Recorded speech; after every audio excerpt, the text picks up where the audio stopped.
Welcome to another OCD Recovery Instagram Live. Just saw a comment and it said, Rob, why have you stopped doing Instagram Lives? And I thought, well, I haven't stopped doing Instagram Lives. I've just been a bit busy at the moment with the launch of our new website, which will be in the next few weeks. And since I've been doing that, I haven't been on here and I haven't done any Instagram Lives. So I'll be here now to cover your questions, OCD questions that you want to ask. Put on my glasses so I can see the questions coming in. So any questions you want to do, I won't do a topic now. I'll do it on the specific things that you want to ask, because I know a lot of people have a lot of questions who don't come to our group or one-to-one coaching. So let's cover that now. So anything you want to ask in relation to OCD? Yeah, your comment worked. It did. Okay, one sec, let's put my glasses on. So yeah, anything you want to know about OCD, any topic, any themes. Themes are just thoughts, but tend to often refer it to like that to explain it to people. I certainly do not believe in the context of themes, as you know, because I've spoken about that a few times on here. Okay, you can see now. Right, let's have a look. I don't think my therapist understands my OCD at all. She says it sounds like overthinking. Well, that's because she probably doesn't understand OCD. Very few people do understand OCD in general. The average therapist who doesn't specialise in OCD probably knows about as much as you could write on the front of a playing card about OCD. Usual OCD specialist tends to know about as much as you could write on quite a few playing cards. But then to find someone, because I'll tell you why that is, that it's so narrowed down is, well, let's say, sort of as a context, I was trying to re-quote a tweet that I put out ages ago where I was talking about playing cards and people's OCD knowledge. The average therapist will tend to only know OCD in the realm of cleaning, compulsions, that kind of stuff, right? They're not going to know it much more out of the context than that usually. So they tend to stick into that, just cleaning compulsions and a bit of maybe some online mental rituals. Nothing much more than that really. And they tend to only know as far as leaving thoughts there and making peace with them, just sort of playing out in your head, which doesn't cut it usually for OCD. That's the first part. An OCD specialist, well, anyone can call themselves sort of specialist in OCD in the therapy realm, because they can say that they've treated more people with OCD, so they specialise in it. Well, that doesn't mean they're necessarily going to know a huge amount. That might mean they just know more than the average therapist. So they may know more about mental rituals, different sort of themes. They may be trained in ERP, so know some things about ERP for OCD. But that's still not getting into the sort of real depth of knowledge. Then you'll have somebody who maybe is completely specialising in OCD. That doesn't mean they're going to know about OCD in detail, because I myself, for example, went to tons of specialists in OCD, and most people have been on average to 7 or 8 therapists before they come in the door here. OCD is to understand it, I think usually if you have it, you're going to have that inside knowledge of it. But that doesn't mean that you're going to be, just because you have it, doesn't mean you're going to be good at helping people with it. There's a lot more to it than that. So it gives you an insight into it, certainly. It gives you a lot of insight into what's going on in the disorder. So you need somebody who's really worked with people for a long time, who's helped loads and loads and loads of people, and is used to dealing with all the thoughts that can come around and all the types of sort of sticky thoughts that lock in and harm OCD, false memory, real event, existential, sensory motor, all these things, and shown that they can get people recovered from that in those circumstances time and time again. Now, it is, unfortunately, OCD, when you've got it, you can feel like you're the only person in the world with it, like it's the most niche thing in the world, like, oh my God, I'm so bloody unlucky, I've got the rarest thing you could possibly ever have. Well, you haven't got the rarest thing ever, it's just it barely gets covered. It's actually very common. There's tons of people. A lot of people are so scared of saying they've got OCD, or even following OCD accounts. If you just look at this account, there's 30 odd thousand people that follow this account, but there's plenty more than that follow this account but don't click follow because they're scared of people knowing about it. So if you think of just that alone, and OCD is, it's not niche, it's very broad around the world, but it's still niche in terms of sort of broad categories like anxiety and depression, which would obviously be a lot larger. If this page was called Anxiety Recovery, it would have a lot more followers, and if it was sort of if it was much broader like that. So OCD, you're narrowing it down then to OCD that's specifically regarding mental rituals and so on. It's narrowed down again, not because it's rare. It's just because it's unless you've got it, you're not going to know about it, and unless everyone's not going around telling themselves it. The same as if you had an embarrassing illness related to the stomach and maybe passing wind. You don't want to go around telling everyone about this disorder. And OCD, because it attaches to fears that people are very concerned about sharing, then it stays in the dark, it stays hidden. Certainly not as hidden as it was in the past, where no one would have ever met anyone with OCD and would have been so concerned about having OCD that it never told anybody, and it would have been, completely hidden, and only they knew about having OCD themselves. Very different time to that. You certainly wouldn't want an OCD in the 1500s, I can assure you. So that is the context of it, about people knowing it and getting people to help you and so on. Right, I know there's going to be a lot of questions because there's quite a lot of you on here today. Questions, I cover the main topics that are sort of ones that I can't cover questions that are sort of like, what is OCD, or what is OCD recovery. I try and keep it more broad than that. I try and keep it more specific than that.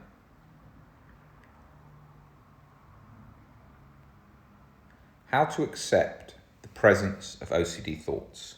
Well, what's the problem with having OCD thoughts? You see, a normal human, so-called normal human, walking down the street doesn't have to think, I'm having a thought. They just leave any thought to be there. They don't have to get rid of that thought. The thought can just be there. They're sitting at dinner table. They're not thinking, what am I having? Reject that thought, do this trick. People think there's a trick with OCD recovery. I think it's some special trick or tip that I install in that situation to get rid of the problem. It doesn't work like that. It's not a sort of tip or trick that you get under it in that moment and it releases. It's not a thing like that.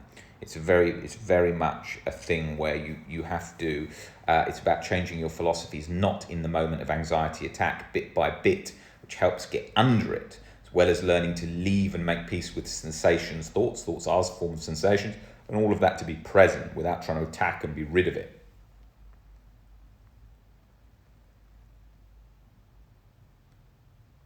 Is fast recovery available? Forget the quick fix. Try and get people better as quick as we can. We've got probably the best track record of anywhere for recovery with people, lots of people on all different themes, thoughts and so on, and all different types of problems relating to OCD.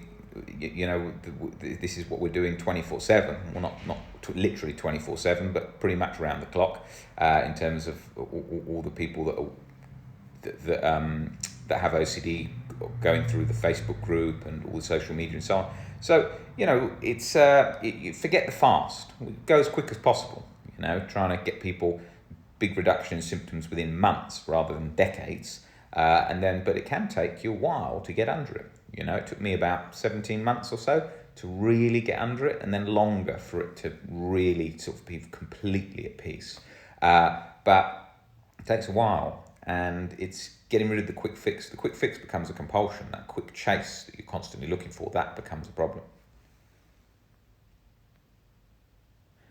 Depersonalization, I think there's a video on it on the YouTube channel. So if you check out our YouTube channel, OCD Recovery YouTube channel, you can see about that on there.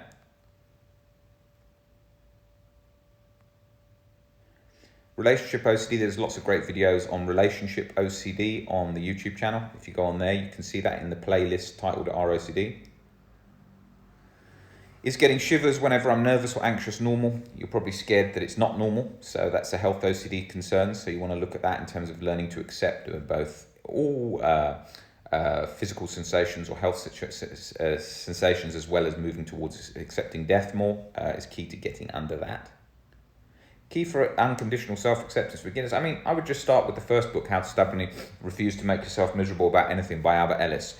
Get into that book, read that a couple of times, and The Myth of Self-Esteem by Albert Ellis really help you get that journey kick-started.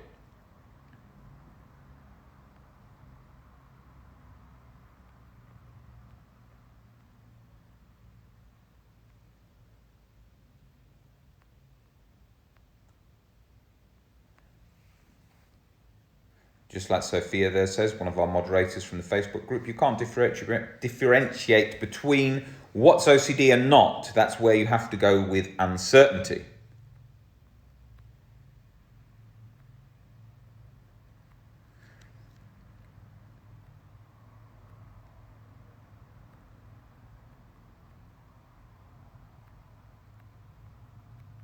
For all those ROCD questions, please check out the YouTube channel for the ROCD playlist, or come to one of our ROCD webinars, because I don't want this question and answers to become completely focused on ROCD, and it's quite a broad topic.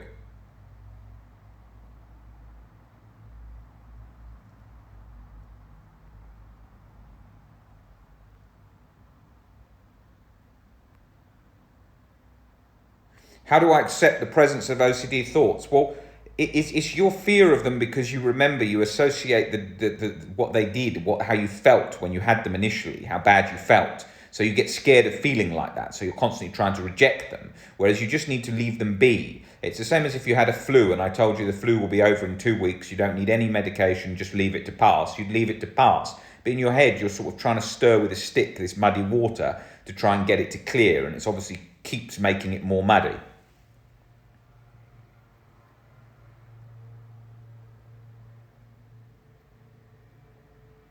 I will be doing an Instagram live on generalized anxiety disorder soon. I haven't done one because it hasn't been top of the list, as it's obviously an OCD page, but I will definitely be doing that. For the HOCD questions, again, if you go onto the YouTube channel, click on HOCD playlist, you'll see a lot on there. How to get help when you're in deep avoidance? Well, reaching out for help is the first thing that you need to expose to by doing that, because that will get you over the avoidance. Avoidance is never the answer, but it's an easy cycle to get into when we are stuck and when we are trying to get away from feeling bad.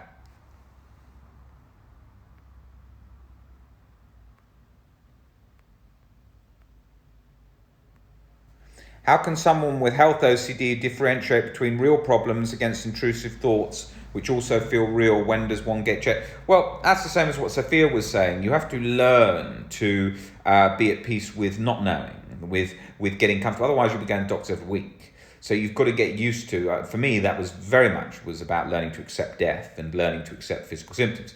Obviously, OCD is always going to tell you it's real. If you're having a heart attack on the floor, and I now say, yes, okay, yes, you do need to go to doctors, obviously, rightfully so. Or if you've got sort of red marks all coming up your legs that look like from an infection, and you can't walk on your foot, you need to get into the doctors. But OCD is going to go, but what if I feel that now? What if I see a bit of that, and shouldn't I go? So it's learning to balance that. So, there's a risk. There's risk in all life. There's risk you get in the car, you might die. So there's a risk. So we need to take the risks and work out when to stay and when to not. But what if I can't? What if I'm not sure? What if I can't work it out? Well, you need to accept that you can't work it out too, and make peace with that you might make a mistake.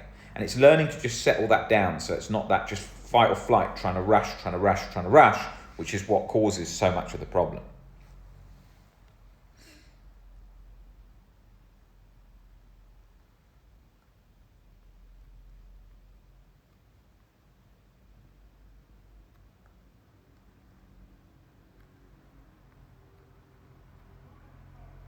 Is it a bad idea to get into a relationship when trying to recover from OCD? Absolutely not. Get in a relationship, live your life, don't put it off, don't try and avoid, don't try and run, don't try and never be in a relationship because of OCD, because it's going to cause you a whole lot of problems because you're sacrificing your life. It's like people who sacrifice having sex because of OCD, or sacrifice anything because of OCD. You've got to stop doing that. You've got to live your life, not trying to not sacrifice. If you say, oh, I'm never going to go on any holidays because I'm better from OCD, well, you've just lost all your holidays. And that is life. Life is now. Keep waiting till I'm recovered, I'll live. You've got to live now. You've got to live whilst you're feeling like this. That is key to recovery. Nick was saying it on the YouTube channel today. Key to recovery is learning to live your life now with OCD, so that becomes your new existence, a new way of being, rather than waiting to get to. Same as we've been taught all our life, oh, when I make X amount of money, then I'll live my life, or when I get certain career success, then I'll live my life, or I get married, I live my life. No, life is now. Life is now, not in the future, now. Even if I feel shit, now. Even if I feel the worst I've ever felt, now. This is life. We have to work with it, whether it feels shit or not. We've got to move with it. If we lose years to OCD suffering, so what? We've got the other years. If we even lost our whole life to OCD, well, it can happen. We'd still be functioning, doing enough things, watching films, seeing our family, doing whatever. It wouldn't be hell like we imagine it to be. It wouldn't be nice. It'd be very uncomfortable. I know, I've been there. But we'd still experience a lot of things. Some people don't. Some people die of cancer at 5 years old. So we have to think of these things, of living our life in the now, no matter how shit we feel. Challenging, yes, but it gets easier with practice. And as we come under the fears, it gets easier again.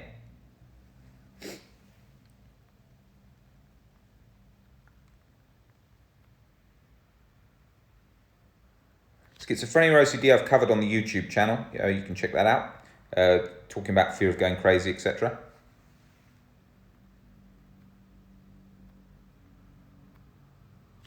Values. Can I doubt my own values when I have OCD? It's a topic I talk about a lot. People, it's too much focus these days, especially with acceptance commitment therapy, on values. I must live by my values. No, because yes, we like to live by our values, but it's not black and white rigid. Otherwise, the OCD sufferer is going to be, what if I'm not living by my values? All right, you're not living by your values. All right, well, someone who commits a crime is probably not living by the value they want to live by, and that's the whole essence of harm OCD. So we've got to learn to accept ourselves even if we're not living by our values. We try to live by our values, better to live by our values, but if we don't, oh alas, it's not the end of the world. We can accept ourselves even in that circumstance.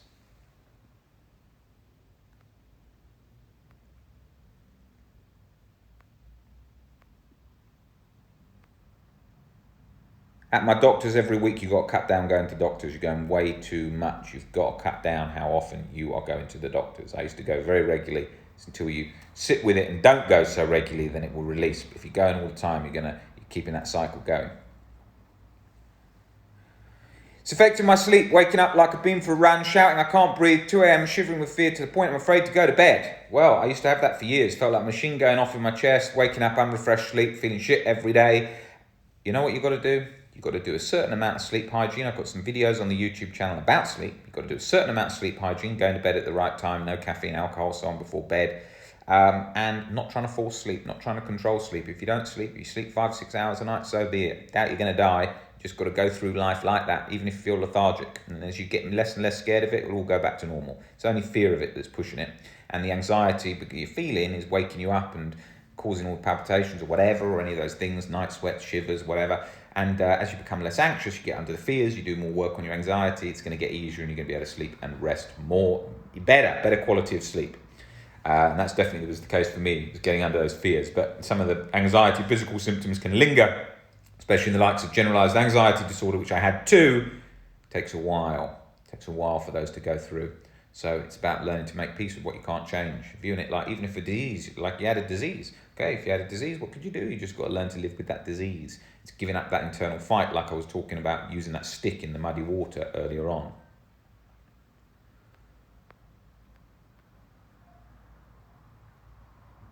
Yet thoughts, feelings, all the same, urges. It will create urges out of nowhere. It'll make you could feel gay, you could feel like you can hurt someone, whatever. It's going to do any of those things. It can change thoughts and feelings. It can alter that and creates intrusive urges, intrusive sensations, all forms of sensations. It will feel as real as it can get. It will feel like it's not OCD, like my latest post on this page. It's going to feel like that. If it didn't feel real, it wouldn't be the disorder.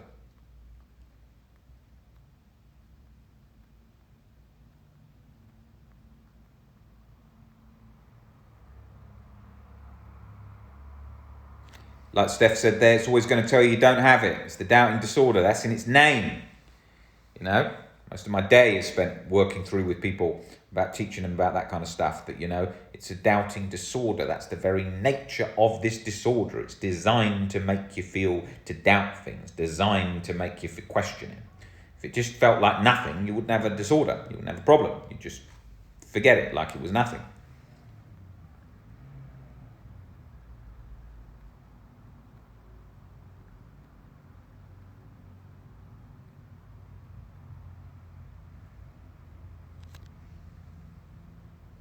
OCD can mimic, it's a master at mimicking. So it will make you, with health OCD, it make you feel every sensation, pain in the foot, pain in the neck, all the time, changing, ever changing, day to day, especially with generalized anxiety disorder.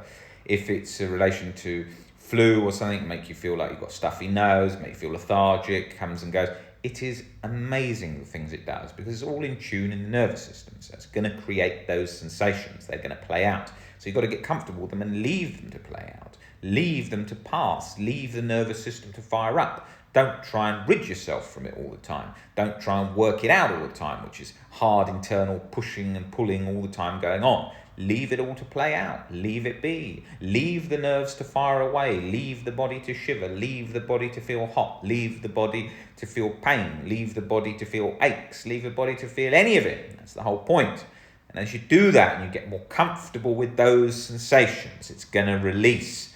The reason it doesn't release is because you are fighting so hard to get rid of it and you still got fear there. So we learn to be less afraid and the combination together gets under it. Guys, great to have you all on here. Glad to be back on Instagram Live. Haven't gone anywhere. I'll be up here doing more.